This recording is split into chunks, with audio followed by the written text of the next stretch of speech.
the stairs in the corner of the basement of the house half a block down the street from Jerry's bait shop. You know the place. Well, anyway, back then life was going swell and everything was just peachy! Except, of course, for the undeniable fact that every single morning, my mother would make me a big old bowl of sauerkraut for breakfast. Big bowl of sauerkraut! Every single morning! It was driving me crazy! I said to my mom, I said, "Hey, Mom, what's up with all the sauerkraut?" And my dear sweet mother, she just looked at me like a cow looks at an oncoming train. And she leaned right down next to me. And she said, "It's good for you!"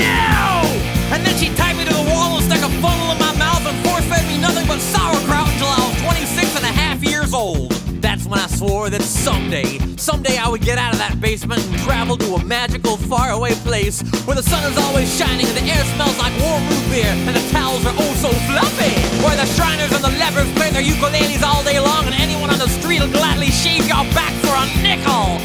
Waka waka doo-doo, yeah! Well, let me tell you people, it wasn't long at all before my dream came true. Because the very next day, a local radio station had this contest to see who could correctly guess the number of molecules in Leonard Nimoy's butt.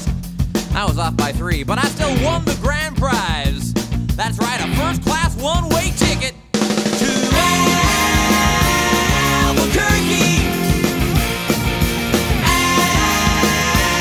Albuquerque. Oh, yeah. You know, I'd never been on a real airplane before, and I gotta tell you, it was really great. Except that I had to sit between 2 large Albanian women with excruciatingly severe body odor, and the little kid in back of me kept throwing up the whole time. The flight attendants ran out of Dr. Pepper and salted peanuts, and the in-flight movie was Biodome with Pauly Shore, and oh yeah, 3 of the airplane engines burned out, and we went into a tailspin and crashed into a hillside, and the plane exploded in a giant fireball, and everybody died! Except for me. You know why? 'Cause I have my tray table up, and my seat back in the full upright position. Have my tray table up, and my seat back in the full upright position. Have my tray table up, and my seat back in the full upright position.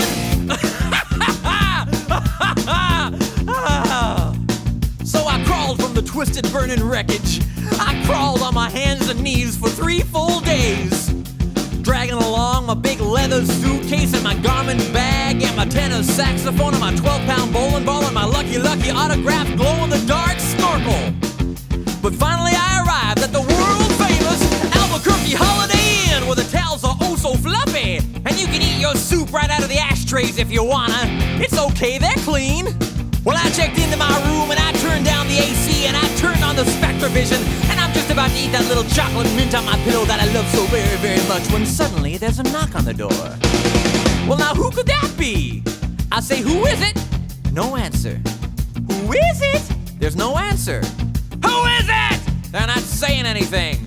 So finally I go over and I open the door and just as I suspected, it's some big fat hermaphrodite with a flock of seagulls haircut and only 1 nostril. Oh man, I hate it when I'm right. So anyway, he burst into my room and he grabbed my lucky snorkel and I'm like, "Hey, you can't have that! That snorkel's been just like a snorkel to me!" And he's like, "Tough!" And I'm like, "Give it!" And he's like, "Make me!" And I'm like, "Okay." So I grabbed his leg and he grabbed my esophagus and I bit off his ear and he chewed off my eyebrows and I took out his appendix and he gave me a colonic irrigation. Yes, indeed, you better believe it. And somehow in the middle of it all, the phone got knocked off the hook. And 20 seconds later, I heard a familiar voice. And you know what it said? I'll tell you what it said. It said, "If you'd like to make a call."